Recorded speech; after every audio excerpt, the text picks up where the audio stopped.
I was feeding my chickens when a black BMW pulled into my gravel driveway. The woman stepped out wearing 4-inch heels in a cream business suit. She looked at my 120-year-old farmhouse like it was condemned. "I'm Christine Vance, the new HOA president." She didn't offer her hand. "Your property violates multiple community standards.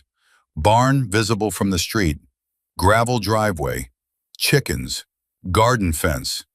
30 days to comply or face fines of $1,200 per day.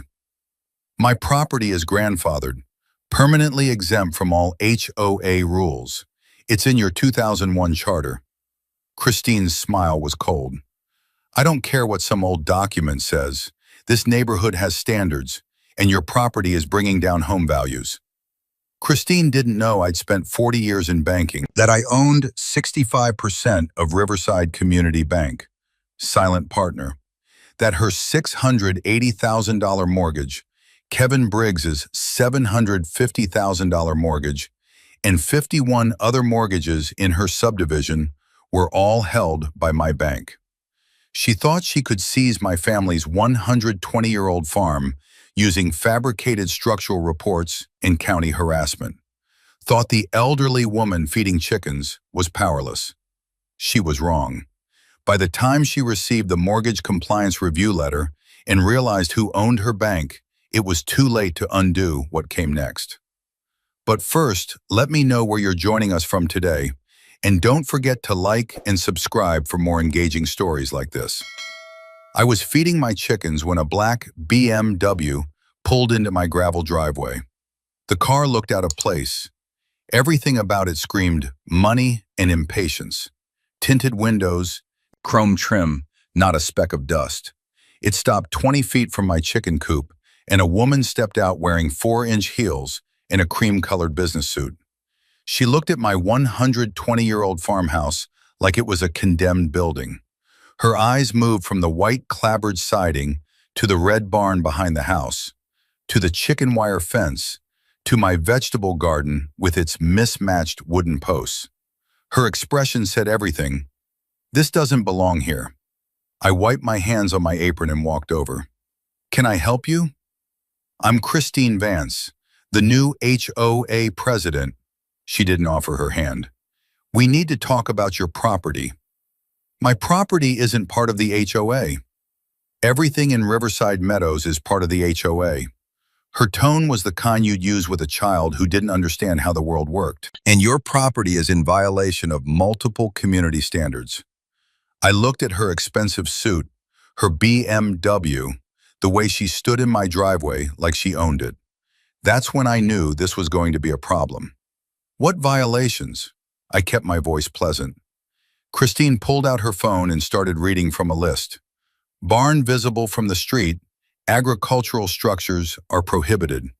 Gravel driveway, all driveways must be paved concrete or asphalt. Livestock, chickens are prohibited under HOA covenants. Garden fence, must be approved style and color, yours isn't. House exterior, requires fresh paint to meet community standards. My property is grandfathered. I'm exempt from HOA rules. I don't care what some old document says. This neighborhood has standards, and your property is bringing down everyone's home values. You should read that old document. It's legally binding." Christine's smile was cold. "We'll see about that. Expect a formal notice in the mail." She got back in her BMW and drove away, leaving tire marks in my gravel. I stood there for a moment, then walked back to finish feeding the chickens. My rooster, Henry, pecked at the ground near my feet. "She has no idea what she's starting," I told him. Henry didn't seem concerned. 1 week later, a certified letter arrived from Riverside Meadows Homeowners Association. I signed for it, made myself a cup of tea, and sat at my kitchen table, the same table my grandmother had served Sunday dinners on in 1952. The letter was 4 pages, printed on expensive letterhead. Notice of violations. Final warning. Property, 1847 Old Farm Road, Lot 1, Riverside Meadows. Owner, Eleanor Whitmore. The following violations of Riverside Meadows HOA covenants have been documented. Unpaved driveway, Section 4.2, all driveways shall be paved. Agricultural structure visible from street, Section 6.1, no barns, silos, or farm structures permitted.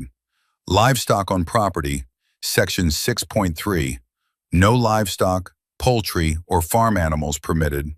Non-conforming fence, Section 5.4, fences must be approved style and color.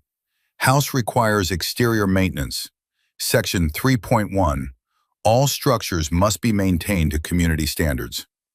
Vegetable garden visible from street, Section 7.2, gardens must be ornamental, not utilitarian.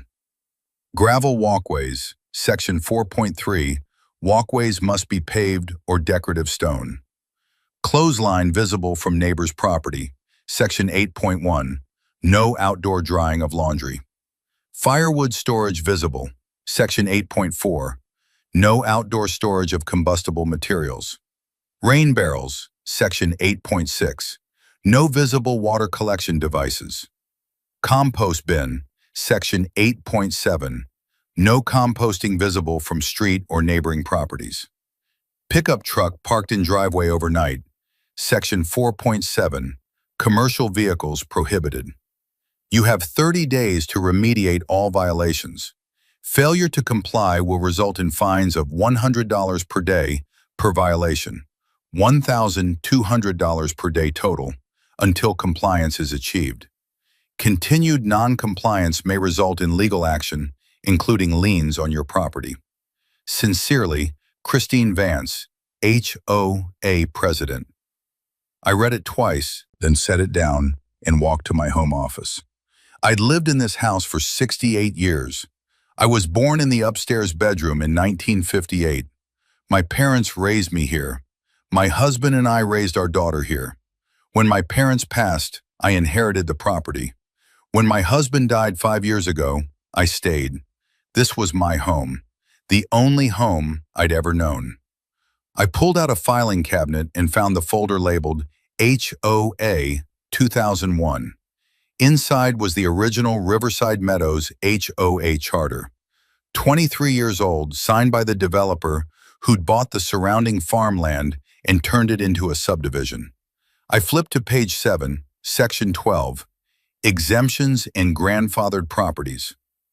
The Whitmore property, consisting of 5 acres and identified as Lot 1, located at 1847 Old Farm Road, is permanently exempt from all HOA covenants, restrictions, rules, and assessments in perpetuity. This exemption is irrevocable and binds all future HOA boards and homeowners.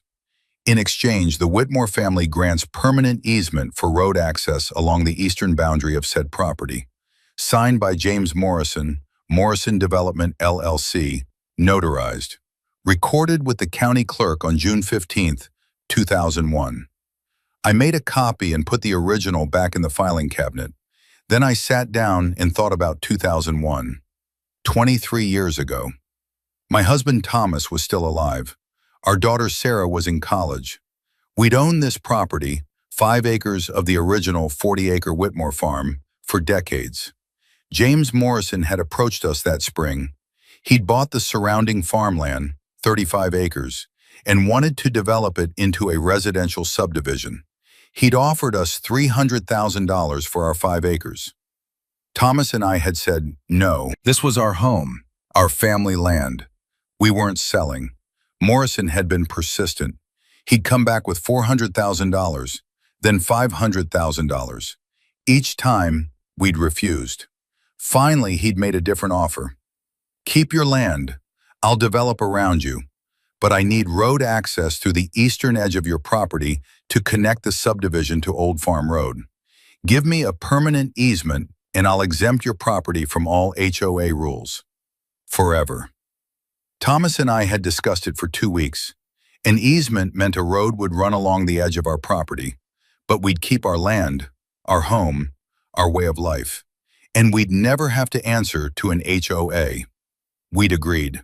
Morrison had put it in writing. His attorney had drafted the exemption clause. We'd signed. It had been recorded with the county. For 23 years, it hadn't been a problem. The previous HOA boards had understood. They'd left us alone. We'd been the quiet farmhouse at the entrance to Riverside Meadows, a bit of history in the middle of suburban development.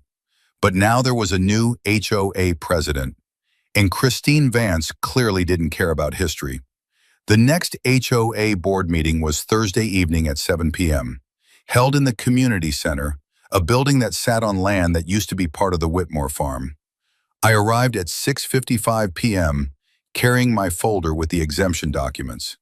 The community center was modern and sterile. Glass doors, beige carpet, fluorescent lights. About 20 residents sat in folding chairs. 6 board members sat at a table in front. Christine Vance, Kevin Briggs, VP, and 4 others I didn't recognize. Christine saw me walk in. Her expression flickered, surprise, then irritation. "Mrs. Whitmore, how nice of you to join us." I sat in the front row. "I received your letter. Then you understand the violations that need to be addressed. I understand you don't know the history of this property." Christine's smile was tight. "The meeting will begin shortly. You'll have an opportunity to speak during the homeowner comment period."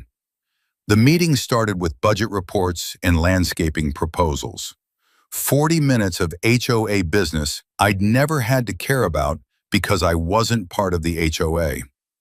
Finally, Christine said, "Homeowner comments. Mrs. Whitmore, you're first." I stood and walked to the front, placing my folder on the table in front of the board. "My name is Eleanor Whitmore.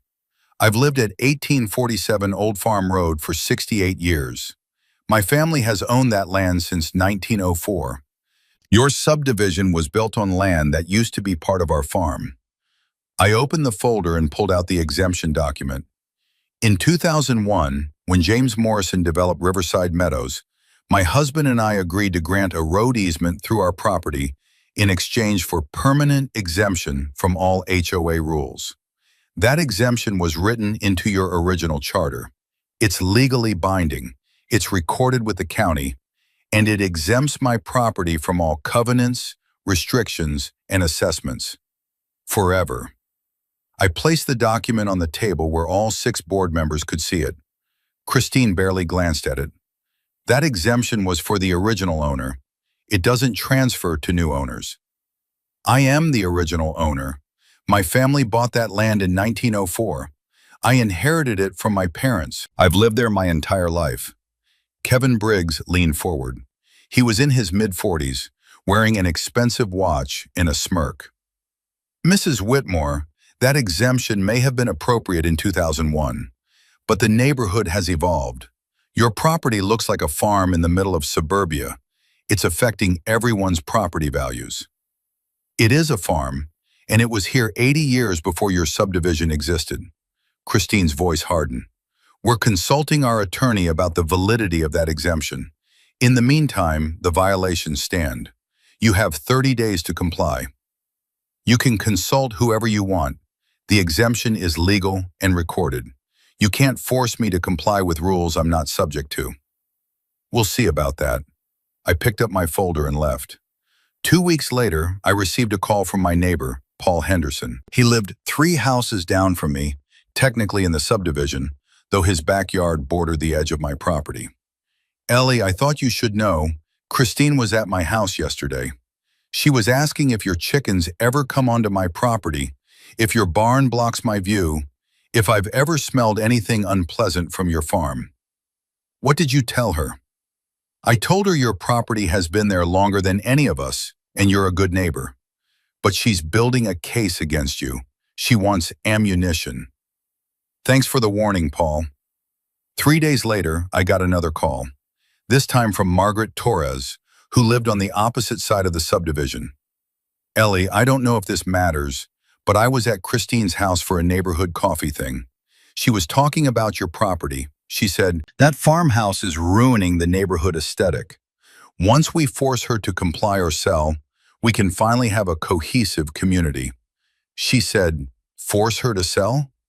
That's what it sounded like. I think she wants you gone. That evening, I sat on my porch watching the sun set over my 5 acres. The barn cast a long shadow. My chickens were settling in for the night.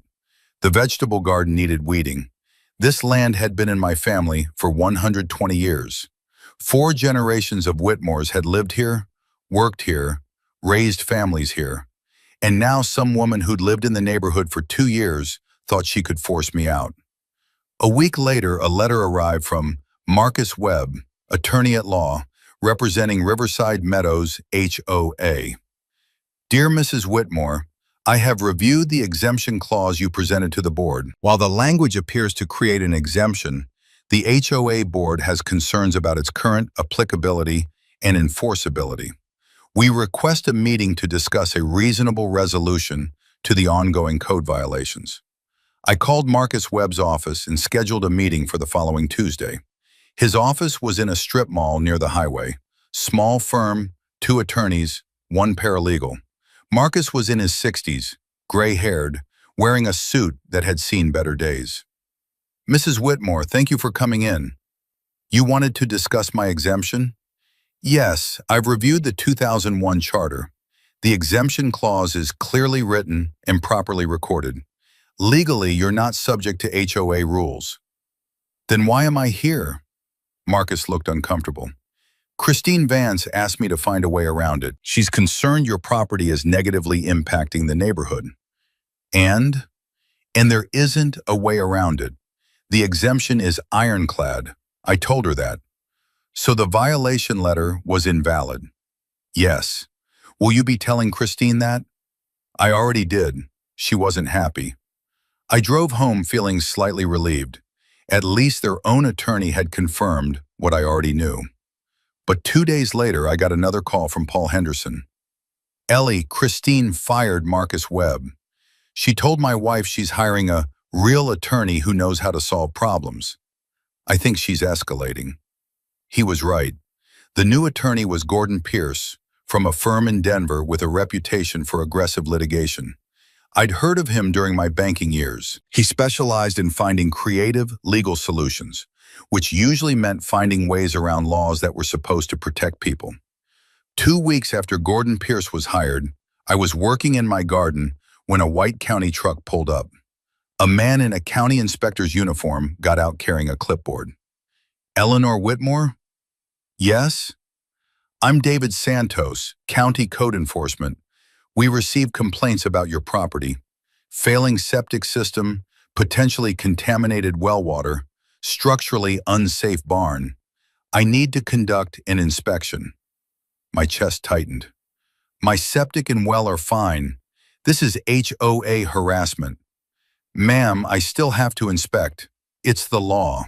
If complaints are filed, we're required to investigate. Who filed the complaints? I can't disclose that, but I knew.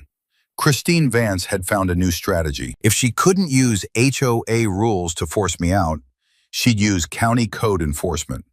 David Santos spent 2 hours inspecting my property. He tested my well water. He examined my septic system. He walked through my barn checking the structural supports. When he finished, he came to my porch.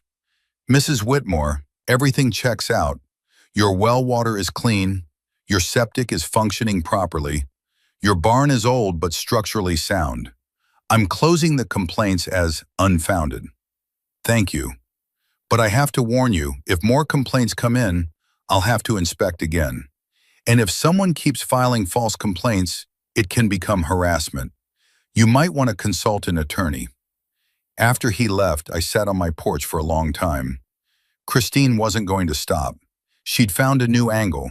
Use county government to harass me with inspections, hoping eventually something would be found wrong, or I'd just give up. That evening, I made a phone call. Riverside Community Bank, how may I direct your call? Robert Chen, please. Tell him it's Eleanor Whitmore. Robert Chen had been president of Riverside Community Bank for 12 years. He ran the day-to-day operations. The board of directors thought he owned 40% of the bank. He didn't. I owned 65%. Silent partner. Robert knew. The board didn't. Ellie, How are you? I need a favor, Robert. I need you to pull some files for me. What kind of files? Every mortgage Riverside Community Bank holds in the Riverside Meadows subdivision. There was a pause. All of them? Yes, all of them. Can I ask why? Someone is trying to force me off my property. I want to know who I'm dealing with.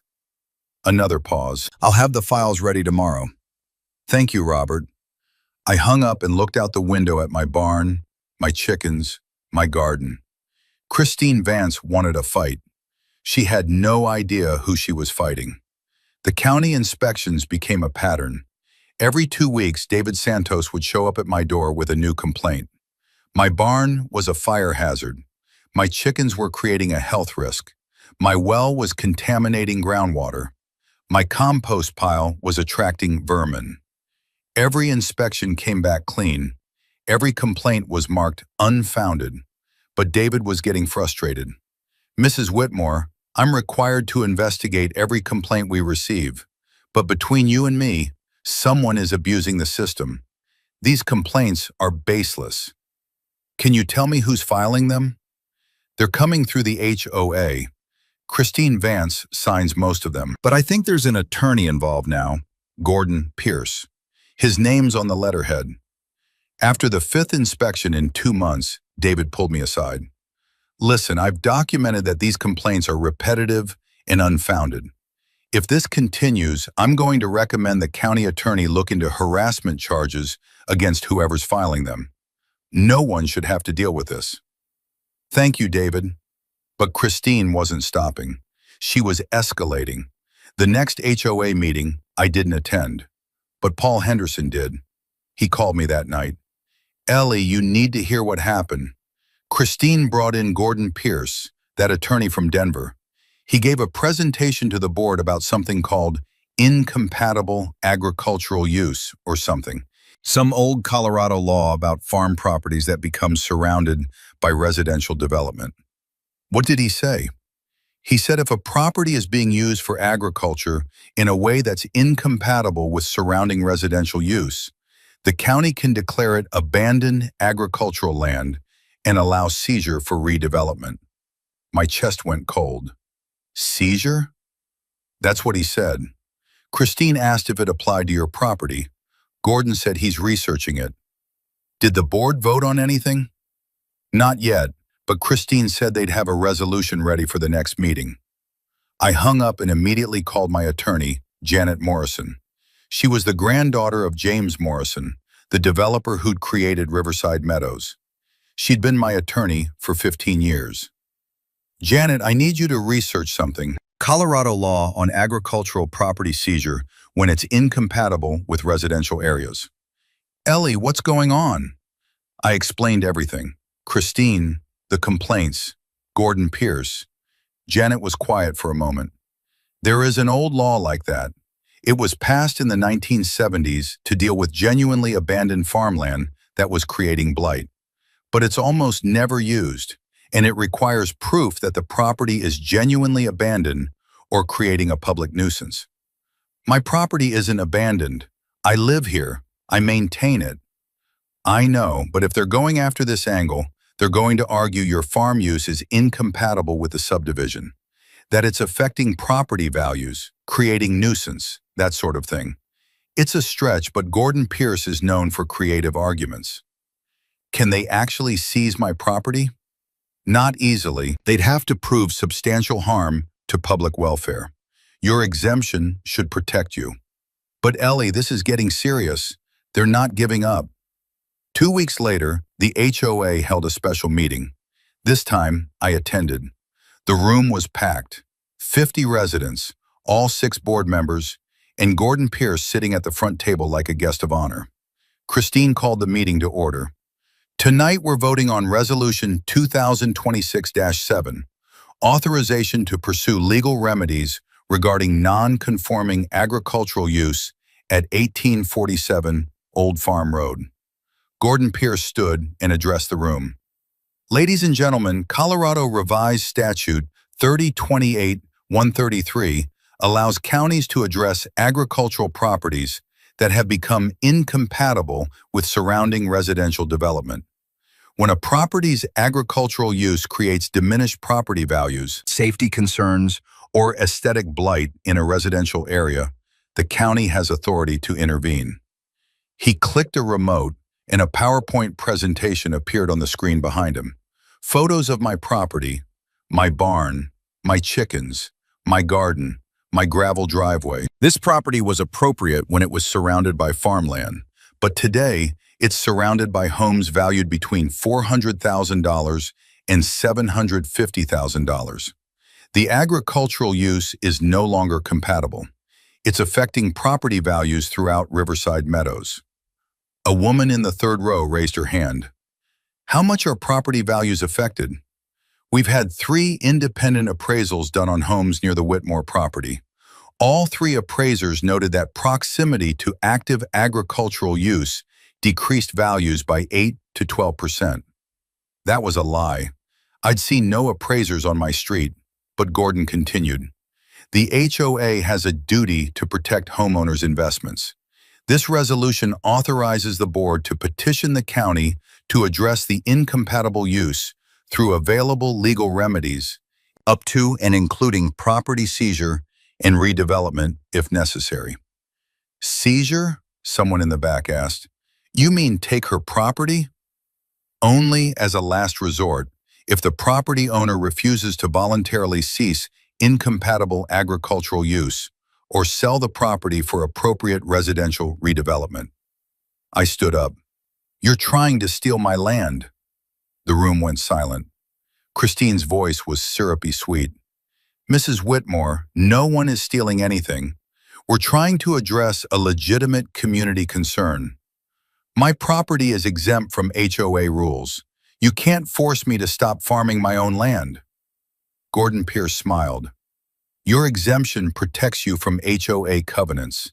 It doesn't protect you from county ordinances regarding incompatible land use, 2 different legal frameworks.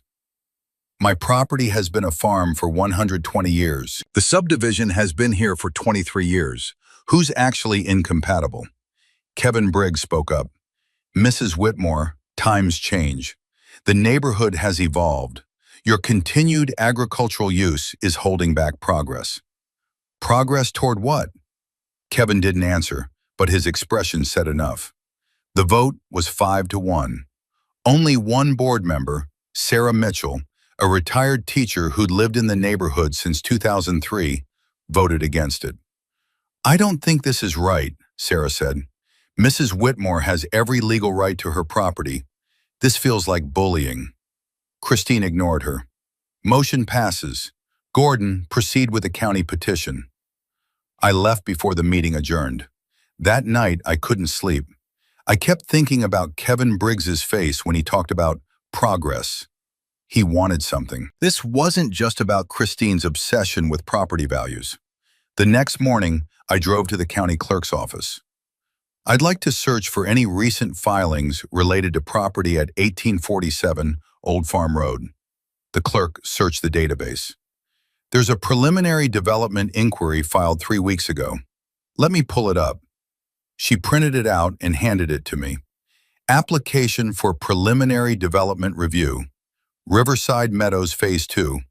Applicant, Briggs Development, LLC.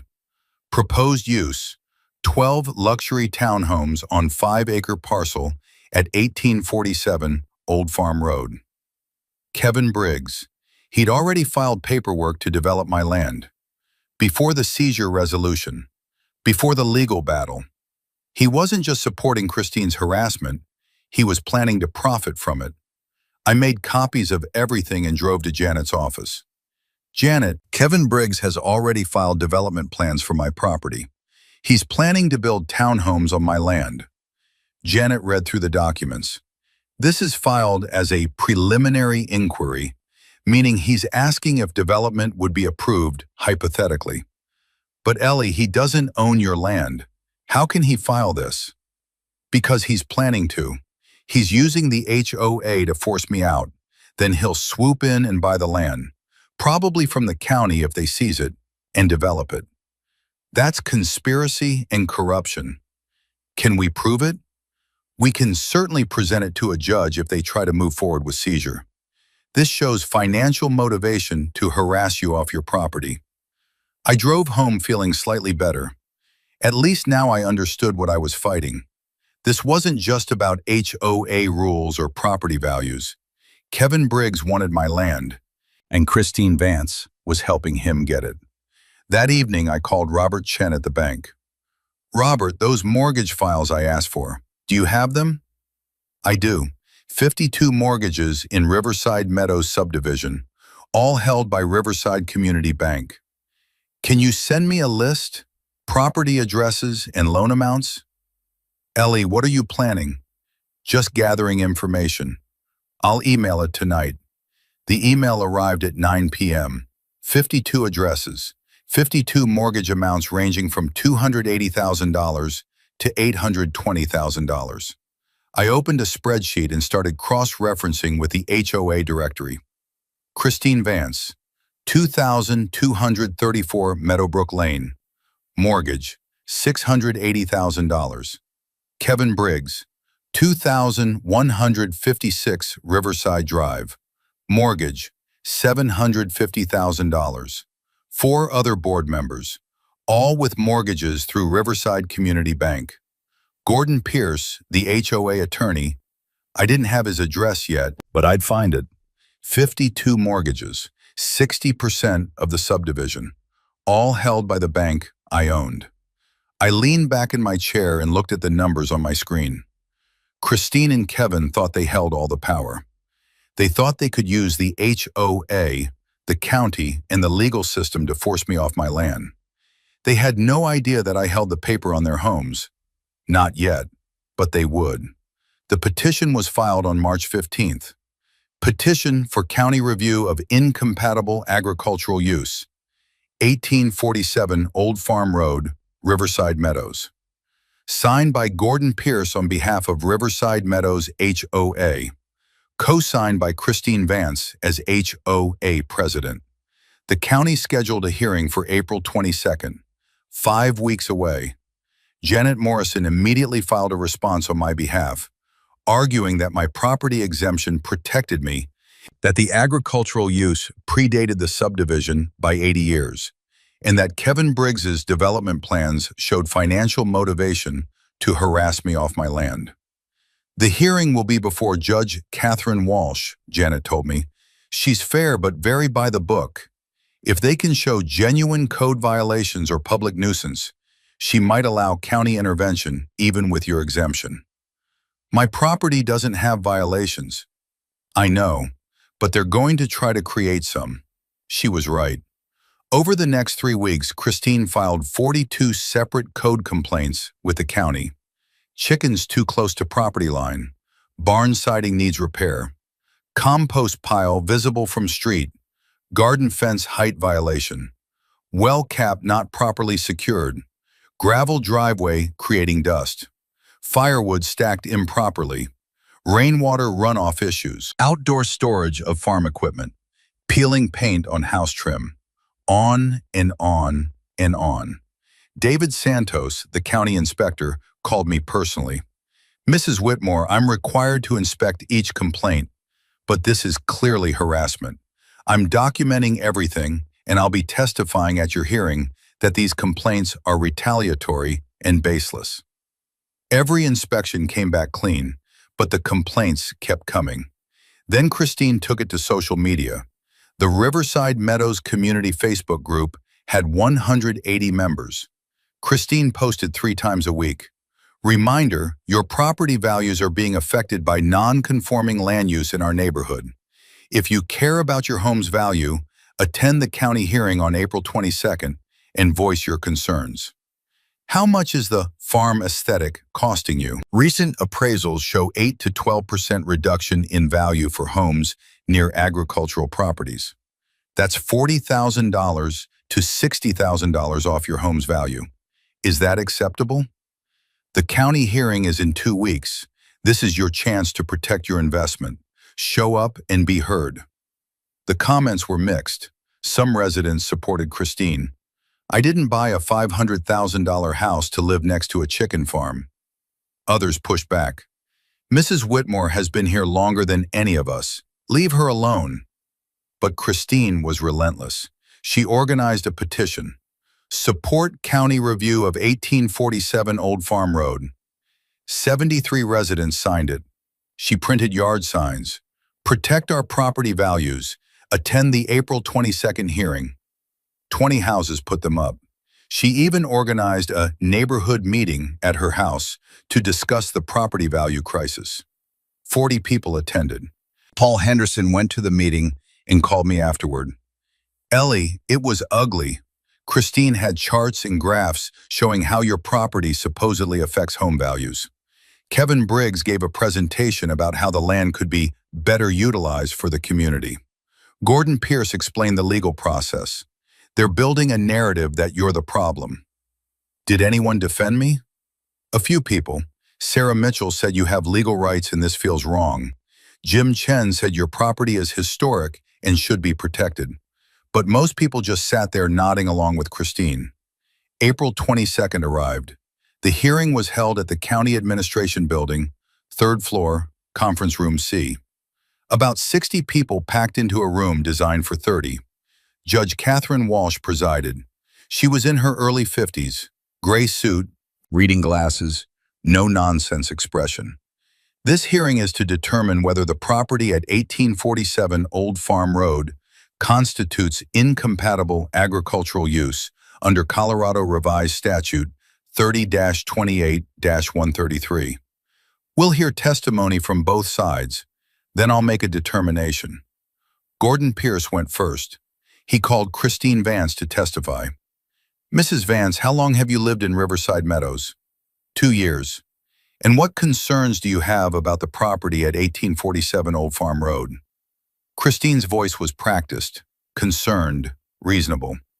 The property is a working farm in the middle of a residential neighborhood. There are chickens, a large barn, farm equipment stored outdoors. It looks like a rural property from 1950, not a home in a modern subdivision. It affects everyone's property values. Have you received complaints from residents about this property? Many. Noise from roosters early in the morning, smells from the compost pile, dust from the gravel driveway, visual blight from the barn and outbuildings. All lies. My rooster crowed at 6:30 a.m., normal hours. My compost was properly maintained. My driveway didn't create dust. But she said it confidently, and people in the room nodded. Gordon introduced his evidence. Photos of my property, the petition with 73 signatures, statements from 3 residents claiming decreased property values. Then he called Kevin Briggs. Mr. Briggs, you're the HOA vice president? Yes. What's your professional background? I'm a residential developer. I've built over 200 homes in Colorado. In your professional opinion, is the agricultural use at 1847 Old Farm Road compatible with the surrounding residential development? Absolutely not. The property is a working farm surrounded by homes valued between $400,000 and $750,000. The aesthetic is completely incompatible. The agricultural use depresses surrounding property values and prevents the neighborhood from reaching its full potential. What would you recommend? The property should be transitioned to residential use consistent with the neighborhood. Judge Walsh interrupted. Mr. Briggs, do you have any financial interest in this property? Kevin hesitated for half a second. No, Your Honor. Gordon moved on quickly, but I saw Janet make a note. Finally, Gordon called an appraiser who testified that homes near my property were valued 8 to 12% lower than comparable homes elsewhere in the subdivision. Then it was Janet's turn. She called me to the stand first.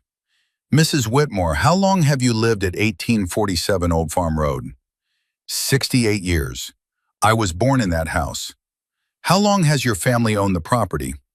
Since 1904, 4 generations. Is your property well maintained? Yes, I maintain the house, the barn, the land. Everything is functional and safe. Have you ever received a citation for code violations? No. Every county inspection has come back clean. Janet introduced my exemption documents. The original 2001 HOA charter, county inspection reports showing no violations. Then she called David Santos, the county inspector. Mr. Santos, how many complaints have been filed against Mrs. Whitmore's property in the past 3 months? 42. How many resulted in actual violations? 0. Every complaint was unfounded. In your professional opinion, is this property creating a public nuisance? No, the property is well maintained and complies with all county codes. Why do you think so many complaints were filed? In my opinion, it's harassment designed to create the appearance of problems where none exist. Finally, Janet introduced Kevin Briggs's preliminary development application. Your Honor, this document shows that Mr. Briggs filed plans to develop Mrs. Whitmore's property 3 weeks before the HOA filed this petition. He testified under oath that he has no financial interest in this property. That's false. He's planning to develop it. This entire proceeding is designed to force Mrs. Whitmore off her land so Mr. Briggs can profit. The room erupted. Kevin's face went red. Christine looked furious. Judge Walsh banged her gavel. Order! She reviewed the development application, then looked at Kevin. Mr. Briggs, you filed a development inquiry for property you don't own? It was hypothetical, exploring future possibilities. It shows financial motivation to remove the current owner. That's concerning. Gordon tried to recover. Your Honor, even if Mr. Briggs has business interests, that doesn't change the fact that the agricultural use is incompatible. I'll make my own determination. Judge Walsh took a 15-minute recess, then returned. I've reviewed all testimony and evidence. Here's my ruling. Mrs. Whitmore's property exemption from HOA rules is valid and legally binding. The HOA cannot force her to comply with covenants she's not subject to. However, the exemption doesn't prevent county code enforcement if genuine violations exist. The county retains authority to enforce health, safety, and welfare regulations. That said, I find no evidence of genuine code violations. The 42 complaints filed appear to be retaliatory harassment rather than legitimate concerns. The petition for seizure is denied. Mrs. Whitmore may continue agricultural use of her property. But I'm warning both parties. If frivolous complaints continue, I'll consider sanctions for abuse of process. She banged her gavel. I'd won. But as I walked out, Christine cornered me in the hallway. This isn't over. You might have won today, but we'll find another way. I looked at her calmly. Christine, you should know when to stop. You're ruining this neighborhood. We're not giving up. I walked away, but I knew she was right. She wasn't giving up, which meant neither could I. Christine Vance stood in my driveway holding a manila envelope, smiling like she'd already won. It was 2 weeks after the hearing, 2 weeks of relative quiet. I should have known she was planning something. Eleanor, I wanted to deliver this personally. She held out the envelope. I took it. Inside was a county notice stamped with an official seal. Notice of structural condemnation. Barn structure at 1847 Old Farm Road has been deemed structurally unsound following engineering assessment. Owner has 30 days to demolish structure, or county will demolish at owner's expense. I looked up. My barn is structurally sound. David Santos inspected it twice. We hired an independent structural engineer. He found significant issues: rotting support beams, unsafe roof structure, foundation problems. It's a hazard. This is fabricated. Christine's smile widened. The county agrees with the engineer's assessment. You have 30 days to demolish the barn, and once that's gone, we'll be taking another look at the house. Old structures like yours often have similar problems. She thought she'd won. She thought she'd found a way around the judge's ruling. Use structural safety instead of incompatible use. I looked at the notice again, then at Christine standing there in her designer clothes and her self-satisfied expression. Tell me, Christine, who holds your mortgage? She blinked. What? Your mortgage, the loan on your house, which bank? That's none of your business. Riverside Community Bank, 2234 Meadowbrook Lane, $680,000 mortgage, originated in May 2023. 30-year fixed at 6.2%. Monthly payment $4,187. You've been late 3 times in the past 18 months. June 2024, November 2024, and February 2026. Her face went pale. How do you know that? Because I own the bank. The silence stretched between us. Christine's mouth opened, then closed. She looked like someone had just pulled the ground out from under her feet. You, what? Riverside Community Bank. I own 65%, silent partner. Robert Chen runs day-to-day operations, but I own the bank, and your mortgage, and 51 other mortgages in this subdivision, including Kevin Briggs's mortgage, and 3 other board members' mortgages. Christine's voice was barely a whisper. You're lying. Am I? Call Robert Chen. Ask him who owns the bank. Or better yet, read your mortgage documents.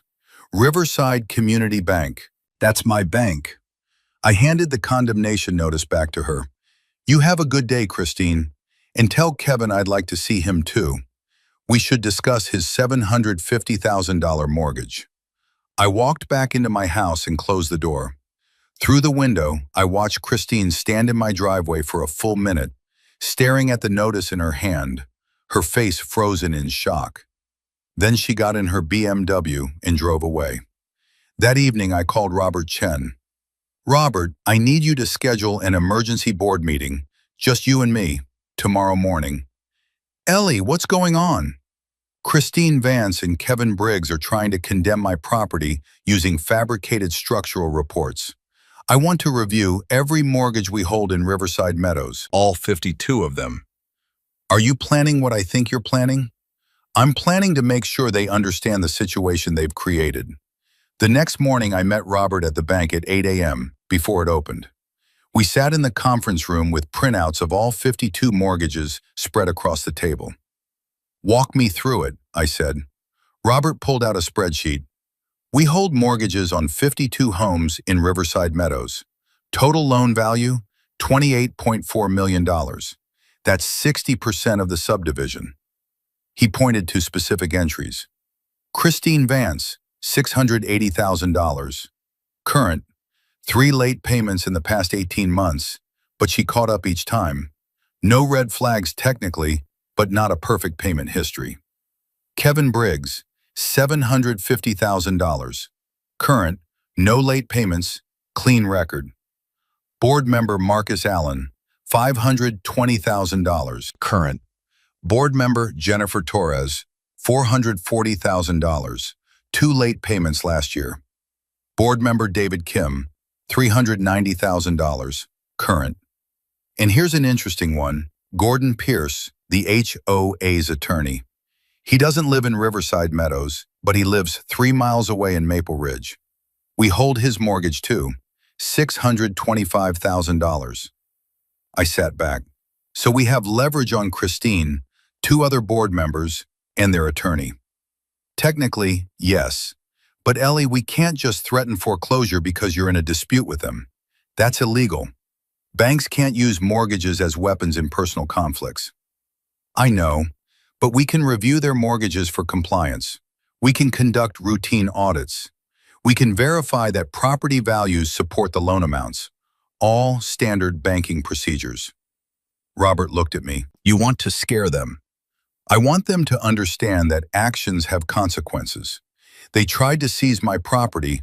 Now they need to remember that they don't actually own their properties either. They have mortgages, and I hold those mortgages. This is a dangerous game. They started it. That afternoon, Riverside Community Bank sent out letters to 12 homes in Riverside Meadows. The letters were professionally written, completely legitimate, and absolutely terrifying to anyone who received one. Dear valued customer, as part of our routine portfolio review, Riverside Community Bank conducts periodic compliance audits of residential mortgages to ensure loan terms remain appropriate given current property values and market conditions. Your mortgage has been selected for compliance review. This is a standard procedure and does not indicate any problem with your account. We will be conducting a property valuation assessment within the next 30 days. No action is required from you at this time. You will be notified of the results once the review is complete. Thank you for your continued business. Sincerely, Robert Chen, President, Riverside Community Bank.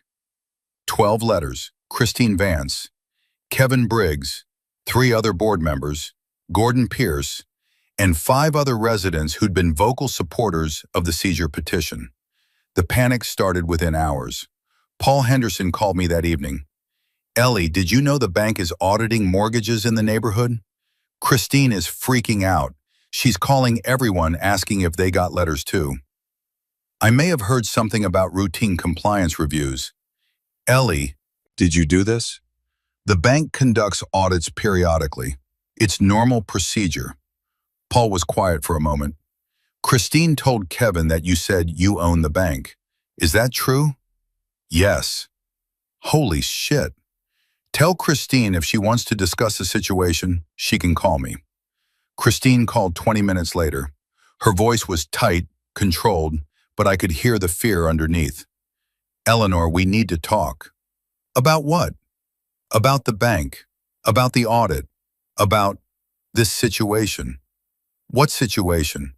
"You know exactly what situation. You told me you own Riverside Community Bank." "I do. And now the bank is auditing mortgages of everyone who's been involved in the HOA dispute with you. The bank conducts routine compliance reviews. It's standard risk management. This isn't routine, this is retaliation. Retaliation would be illegal. This is banking. There's a difference." Christine's voice rose. "Are you threatening to foreclose on us?" "Did I say that? I said the bank is conducting compliance reviews. If your mortgage is in good standing and your property value supports the loan, you have nothing to worry about."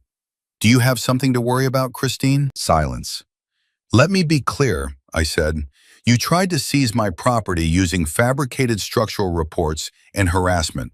You filed 42 false complaints. You organized a campaign to drive me off land my family has owned for 120 years, and you thought there would be no consequences. We were protecting property values. You were trying to steal my land so Kevin could develop it. Don't insult my intelligence. What do you want?" "I want you to leave me alone. I want the harassment to stop. I want the false complaints to stop. I want you to drop whatever fabricated condemnation notice you manufactured for my barn. And if we do, then the bank's compliance review will conclude that everything is in order. Your mortgage is fine, Kevin's mortgage is fine, everyone's mortgage is fine, and we all move on with our lives. You're blackmailing us." "I'm not blackmailing anyone. I'm simply pointing out that you tried to seize my property, and you seem to have forgotten that property ownership is complicated for most people. Most people don't own their homes outright. They have mortgages, and those mortgages can be reviewed, audited, assessed." Another long silence. "I need to talk to Kevin and the board." "You do that. And Christine, the compliance review takes 30 days. The clock is ticking." I hung up. The next morning, I received an email from Gordon Pierce, the HOA attorney. "Mrs. Whitmore, I represent the Riverside Meadows HOA. I understand there may be concerns about recent HOA actions regarding your property. The HOA board would like to meet with you to discuss a resolution. Would you be available for a meeting this week?" I forwarded the email to Janet Morrison with a note. "They want to talk. Should I meet with them?" Janet called me. "Ellie, what did you do?" I reminded them that I own their bank. "Oh my God, you actually did it." "I didn't threaten anyone. I just conducted routine banking compliance reviews."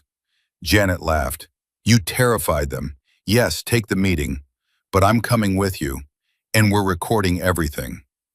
The meeting was scheduled for Thursday evening. My farmhouse, my terms. Christine, Kevin, Gordon Pierce, and 2 other board members showed up at 7 p.m. I invited them into my living room, the same living room where my grandmother had hosted Sunday dinners, where my daughter had played as a child, where my husband and I had celebrated 40 anniversaries. They sat on my furniture looking deeply uncomfortable. Janet sat next to me with a recording device on the coffee table. "This meeting is being recorded," Janet said. "For the record, present are Eleanor Whitmore, Janet Morrison representing Mrs. Whitmore, Christine Vance, Kevin Briggs, Gordon Pierce, and board members Marcus Allen and Jennifer Torres." Gordon spoke first. "Mrs. Whitmore, the HOA would like to resolve this dispute. We believe there's been a misunderstanding." "A misunderstanding? You tried to seize my property." "The HOA was concerned about community standards. Kevin filed development plans for my land before you even filed the seizure petition. This wasn't about community standards. This was about forcing me out so Kevin could profit." Kevin's face flushed. "That development inquiry was hypothetical. It was fraud. And now you're here because you're scared. Because you just realized that the elderly farm lady you thought you could bully owns the bank that holds your mortgages."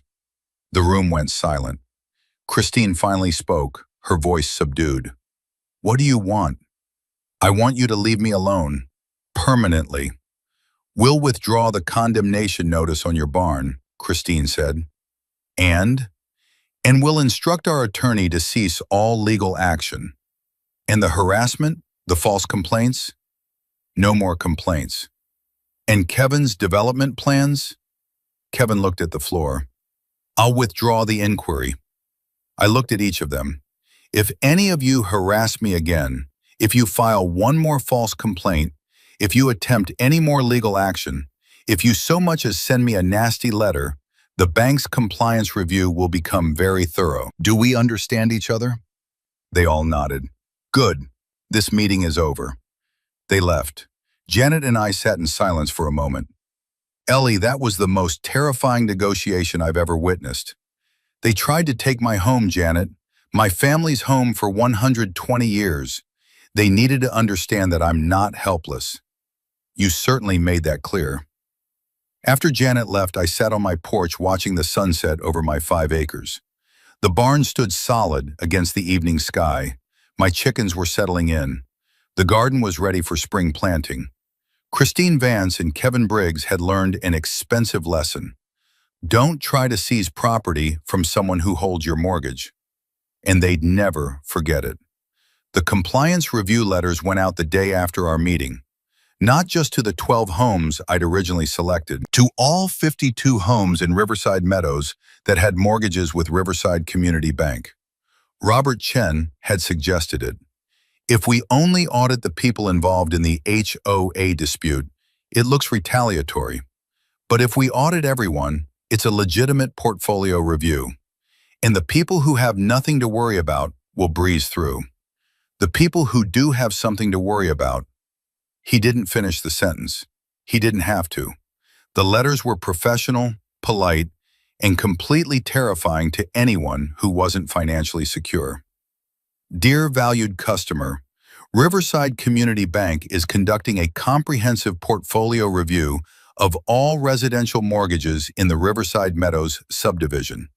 This review is part of our standard risk management procedures to ensure our loan portfolio remains sound. Your mortgage will undergo the following assessments: payment history verification, property valuation update, debt-to-income ratio review, insurance and tax payment compliance, title and lien verification. This is a routine procedure. However, if any discrepancies or concerns are identified, you will be contacted for additional documentation. The review will be completed within 45 days. Thank you for your continued business. Sincerely, Robert Chen, President, Riverside Community Bank. 52 letters. Delivered on a Friday afternoon. By Monday morning, the bank's phone was ringing off the hook. Robert called me at 10 a.m. "Ellie, we've had 37 calls this morning. People panicking about the review, asking if their mortgages are in trouble, asking if they need to hire lawyers. What are you telling them? That it's routine. That if their mortgage is in good standing, they have nothing to worry about. Most people are fine. They just needed reassurance. And the others? Christine Vance called 3 times. Kevin Briggs showed up in person demanding to speak to me. Gordon Pierce sent a formal letter asking for details about his review. What did you tell them? That their reviews are ongoing and they'll be notified of any findings. Christine specifically asked if this was because of the HOA dispute. I told her the review is portfolio-wide and has nothing to do with any personal conflicts. Good. 2 weeks into the review, the first formal findings letter went out. It went to Christine Vance. Dear Mrs. Vance, our compliance review of your mortgage has identified several concerns requiring immediate attention. 1. Payment history. 3 late payments in the past 18 months, June 2024, November 2024, February 2026. While these payments were eventually made, the pattern raises concerns about financial stability. 2. Property valuation. Recent appraisal shows your property value has declined 6% from original purchase price, bringing your loan-to-value ratio to 94%. This exceeds our preferred 80% LTV threshold. 3. Debt-to-income ratio. Based on income verification, your current DTI is 48%, which exceeds our 43% guideline. Please provide updated financial documentation within 30 days. Last 2 years of tax returns, current pay stubs or income statements, bank statements for the past 6 months, explanation for payment delays. Failure to provide this documentation may result in loan restructuring, additional collateral requirements, or acceleration of loan terms. Sincerely, Robert Chen, President. Christine received the letter on a Tuesday. By Wednesday morning, she'd called the bank 4 times and left increasingly frantic voicemails. Paul Henderson called me Wednesday evening. Ellie, Christine came to my door today crying. She said the bank is threatening to foreclose on her house. Is that true? The bank isn't threatening anything. They're conducting a compliance review. If her mortgage is in good standing and she can provide the requested documentation, she'll be fine. But you own the bank. I do, but the bank operates independently. Robert Chen is the president. He makes operational decisions based on banking regulations and risk management. I don't interfere with day-to-day lending decisions. But Ellie, Paul, Christine tried to seize my property using fabricated reports and harassment. She organized a campaign to force me off land my family has owned for 120 years. And now she's upset that the bank is reviewing her mortgage? She can provide the documentation, or she can refinance with another bank. Those are her options. The next letter went to Kevin Briggs. Dear Mr. Briggs, our compliance review has identified concerns regarding your property at 2156 Riverside Drive. 1. Property value concerns. Our appraisal department notes that development plans filed for adjacent property, 1847 Old Farm Road, may have been speculative and may have inflated your expectations regarding neighborhood property values. Current appraisal shows your property value flat since purchase. 2. Income verification. Tax returns show significant variability in income from your development business. Briggs Development, LLC. Recent projects appear to be in preliminary stages with uncertain completion dates. 3. Business debt. Cross-collateralization concerns. Your residence is securing both personal mortgage and business line of credit. Total exposure, $1.2 million. We require updated financial statements for Briggs Development, LLC, and personal income verification for the past 2 years. Additionally, please clarify your development plans for 1847 Old Farm Road, as this may impact our assessment of neighborhood property values. Documentation required within 30 days. Sincerely, Robert Chen, President. Kevin showed up at the bank the day he received the letter. Robert called me from his office. Ellie, Kevin Briggs is here demanding to see me. He's threatening legal action. He says this is retaliation. Is everything in the letter factually accurate? Yes, his income is variable. He does have cross-collateralization issues, and he did file development plans for your property that suggest he was speculating on future value. Then the review is legitimate. Tell him if he wants to discuss his mortgage, he can make an appointment and bring his financial documentation like everyone else. Kevin didn't make an appointment. Instead, he went to 3 other banks trying to refinance. I heard about it from Janet Morrison 2 weeks later. Ellie, Kevin applied for refinancing at Mountain West Bank, Colorado Trust, and First National. All 3 turned him down. Why? His debt-to-income ratio is too high. His business income is too inconsistent. And when they ran comps on his property, they found he'd filed development plans for adjacent land he doesn't own, which raised red flags about his judgment. So he's stuck with Riverside Community Bank. He's stuck, and he's panicking. Gordon Pierce, the HOA attorney, received his letter 3 weeks into the review. Dear Mr. Pierce, compliance review of your mortgage at 847 Maple Ridge Drive has identified the following. 1. Professional liability concern. Our records show you are currently representing Riverside Meadows HOA in litigation against a Riverside Community Bank mortgage holder, Eleanor Whitmore. This creates a potential conflict of interest. 2. Income verification needed. Please provide documentation of law practice income for the past 2 years, including any fees received from HOA representations. 3. Insurance review. Professional liability insurance verification required. Documentation required within 30 days. Sincerely, Robert Chen, President. Gordon Pierce responded with a formal letter to Robert. Mr. Chen, the compliance review of my mortgage appears to be retaliatory in nature, given my representation of the Riverside Meadows HOA in a dispute with Mrs. Eleanor Whitmore, who I understand is a significant stakeholder in your bank. This may constitute illegal retaliation and abuse of banking authority. I request immediate cessation of this review and formal written assurance that my mortgage status will not be affected by my professional representation of clients. Robert forwarded the letter to our bank's outside counsel. The response went back to Gordon Pierce within 48 hours. Mr. Pierce, Riverside Community Bank conducts portfolio reviews as part of standard risk management. Your review was triggered by the same criteria as all other mortgages in our Riverside Meadows portfolio. The request for documentation is standard and required for all mortgages under review. Your professional activities are only relevant insofar as they represent income verification and potential conflict of interest disclosures that may affect loan risk assessment. Please provide requested documentation within 30 days or risk loan acceleration per your mortgage agreement terms. Gordon Pierce quit as the HOA's attorney 2 days later.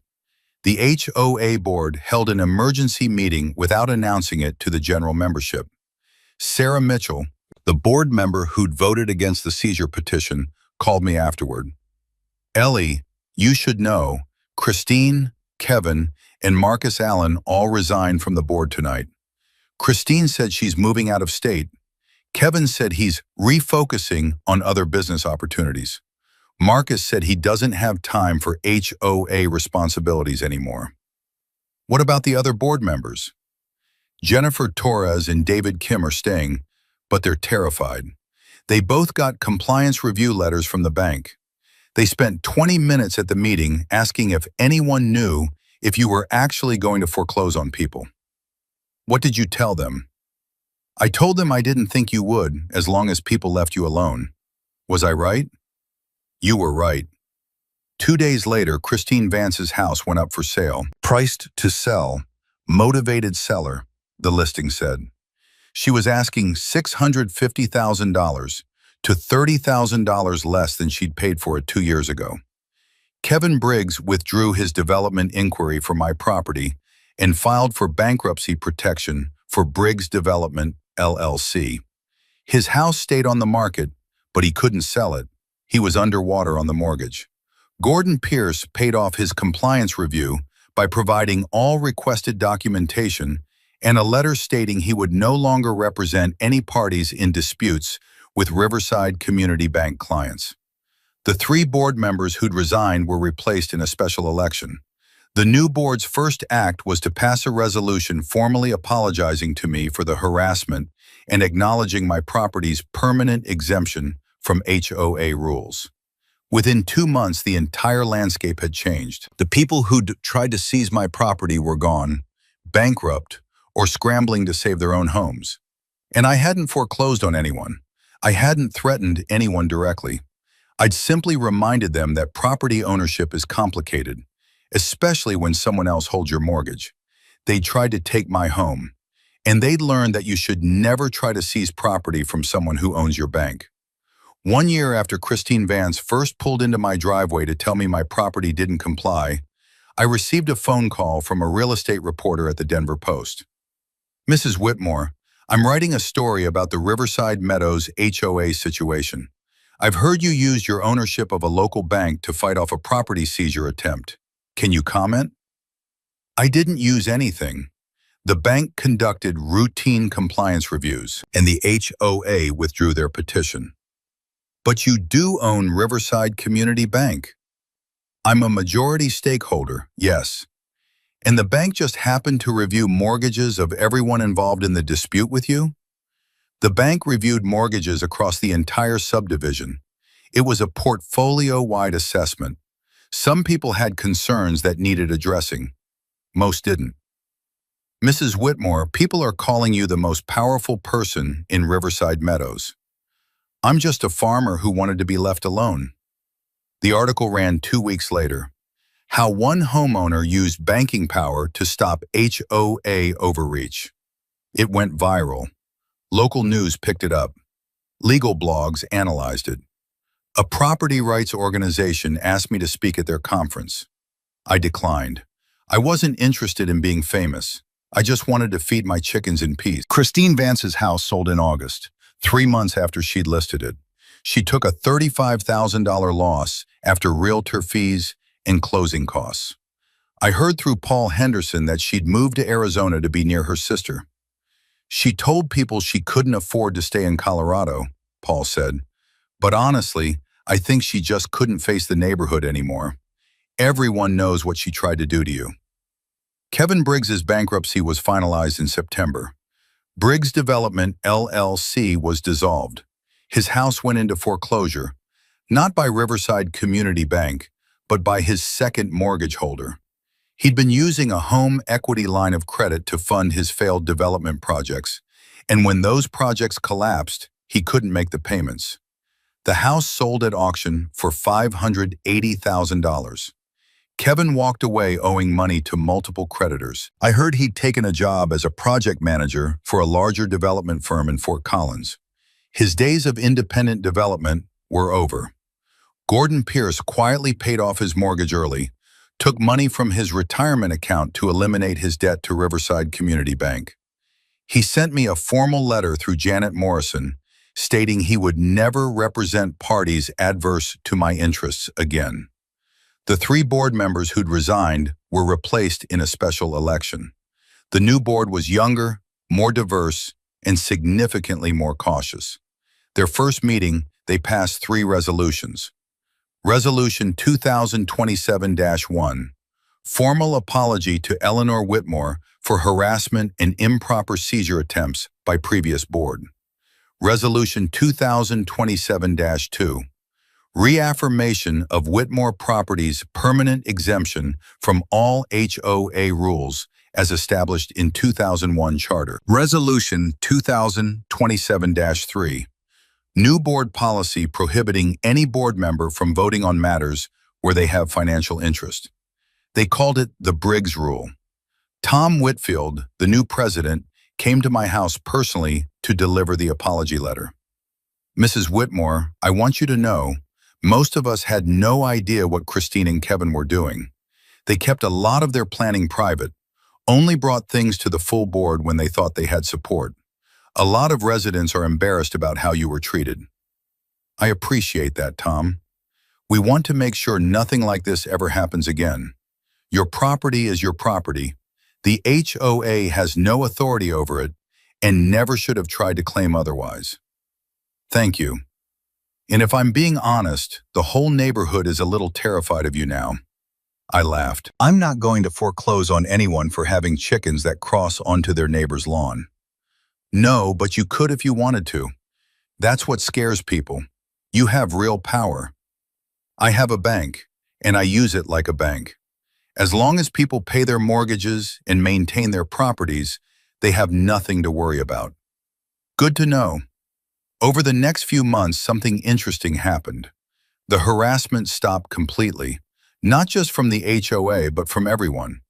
The neighbor who used to complain about my rooster crowing at 6:30 a.m. stopped complaining. The couple 3 houses down who used to make comments about my rustic aesthetic suddenly found it charming. Paul Henderson told me why. Everyone knows you own the bank now, Ellie. Nobody wants to piss off the woman who holds their mortgage. You become untouchable. That's ridiculous. I'm just a farmer. You're a farmer who owns a bank. There's a difference. The reputation spread beyond Riverside Meadows. In neighboring communities, my case became folklore. Don't mess with Eleanor Whitmore became a cautionary tale in local HOA board meetings. An HOA president from a subdivision 10 miles away called me asking for advice. Mrs. Whitmore, we have a similar situation, a property that was grandfathered when our HOA formed. Our board wants to force compliance, but after hearing what happened with you, I'm wondering if that's wise. Does the property owner have documentation of their exemption? Yes. Then leave them alone. Respect the original agreement. That's what it's there for. But the property brings down values. So did mine, supposedly. But Christine Vance learned the hard way that trying to force someone off their land has consequences. Learn from her mistakes, not from her playbook. The HOA president thanked me and hung up. 2 weeks later, that HOA formally reaffirmed their grandfather property's exemption. I continued farming. My chickens laid eggs. My garden produced tomatoes and zucchini and beans. My barn stood solid, exactly as it had for the past 80 years. I never foreclosed on anyone in Riverside Meadows. Every mortgage that went into the compliance review came out fine once documentation was provided. Even Christine and Kevin, I didn't foreclose on them. They self-destructed through their own poor financial decisions. I'd never intended to foreclose on anyone. I just wanted them to understand that attacking someone else's property rights means risking your own. In October, a new family moved into Christine Vance's old house. Young couple, 2 small kids. They'd paid $665,000, more than Christine had gotten, which meant the market had recovered somewhat. 3 days after they moved in, the husband, Brad something, walked up my driveway. I was in my garden pulling weeds. He looked nervous. "Hi, are you Mrs. Whitmore?" "I am." "I'm Brad Chen. We just moved in down the street. I wanted to introduce myself and—" He paused, looking at my chicken coop. "I wanted to ask about the chickens. Are those allowed?" I stood up, brushing dirt off my hands. "My property is exempt from HOA rules. The chickens stay." His face went pale. "Oh, I didn't mean, I wasn't complaining. I just wanted to know." He'd clearly heard the stories. I smiled and pointed to the sign at the end of my driveway. It was old wood, hand-painted by my grandfather in 1952. Whitmore Family Farm, established 1904. See that sign? My family has been here for 120 years. The subdivision has been here for 24 years. If you have concerns about my property, you should probably take it up with history." Brad took a step back. No concerns at all. I think it's great, actually. Very authentic, historic. Would you like some fresh eggs?" My chickens produce more than I can use. He blinked. Oh, sure. I walked to the chicken coop, collected 6 eggs, and put them in a carton. Welcome to the neighborhood, Brad. He took the eggs like he'd just been handed a fragile peace offering. Thank you, Mrs. Whitmore. And just so you know, we're not going to cause any trouble. We heard about what happened before. We just want to be good neighbors. Then we'll get along fine. After he left, I went back to my garden. Henry, my rooster, strutted past with his usual morning confidence. You're still the king of this property, I told him.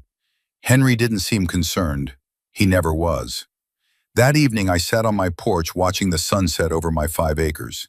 The same sunset my grandparents had watched. The same sunset my parents had watched. The same sunset my husband and I had watched for 40 years. This land was mine. Not because I'd fought for it in court, though I had. Not because I'd used financial leverage, though I had. But because it had always been mine. 4 generations of Whitmores had lived here, worked here, loved here. Christine Vance had tried to take it using HOA rules and legal manipulation. She'd thought I was just an old woman with a farm who wouldn't fight back. She'd been wrong. Kevin Briggs had tried to take it for profit, planning to bulldoze 120 years of history to build townhomes. He'd been wrong too. They'd underestimated me. They'd seen a 68-year-old woman in an apron feeding chickens and assumed I was powerless. They hadn't known I'd spent 40 years in banking. They hadn't known I owned Riverside Community Bank. They hadn't known that the farm lady they were harassing held the mortgages on 60% of the neighborhood. And by the time they found out, it was too late. I didn't feel bad about what happened to Christine and Kevin. They'd made their choices. They'd tried to destroy my home for their own benefit. Christine for her obsession with property values, Kevin for his development profits. They'd faced consequences. But I also didn't feel victorious. I just wanted to be left alone. I'd wanted to live on my family's land, raise my chickens, grow my vegetables, and exist peacefully in the home I'd been born in. They'd forced me to fight, and when I fought, I won. Because that's what happens when you attack someone who has nothing to lose and everything to protect. My phone buzzed. Text from Robert Chen. FYI, all Riverside Meadows mortgage reviews closed successfully. No foreclosures needed. Everyone's in compliance. Portfolio looks good. I texted back. Thank you, Robert. Another text came through, this one from Janet Morrison. Saw the Denver Post article. You're famous now. How does it feel to be the most feared woman in Colorado HOA circles? I smiled and typed back. Terrifying. Can I go back to being invisible now? Too late. You're a legend. Embrace it. I put my phone away and looked out at my barn. In the end, I hadn't foreclosed on anyone. I hadn't ruined anyone's life out of revenge. I just reminded them that property ownership is a two-way street. They tried to take my property using legal force and government power. I'd reminded them that they didn't own their properties either. The bank did. And I owned the bank. It was elegant, really. Poetic justice. Christine Vance had stood in my driveway a year ago, smiling with her condemnation notice, thinking she'd won. Now she was in Arizona, starting over, and I was still here. On my land. My family's land, where I'd always been and where I'd always be. Henry crowed one more time as the sun disappeared behind the trees. I raised my glass of iced tea in his direction. To 120 more years.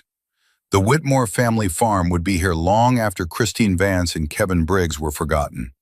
Some things are worth fighting for, and some fights you win not by force, but by knowing exactly where the power is and holding the mortgage.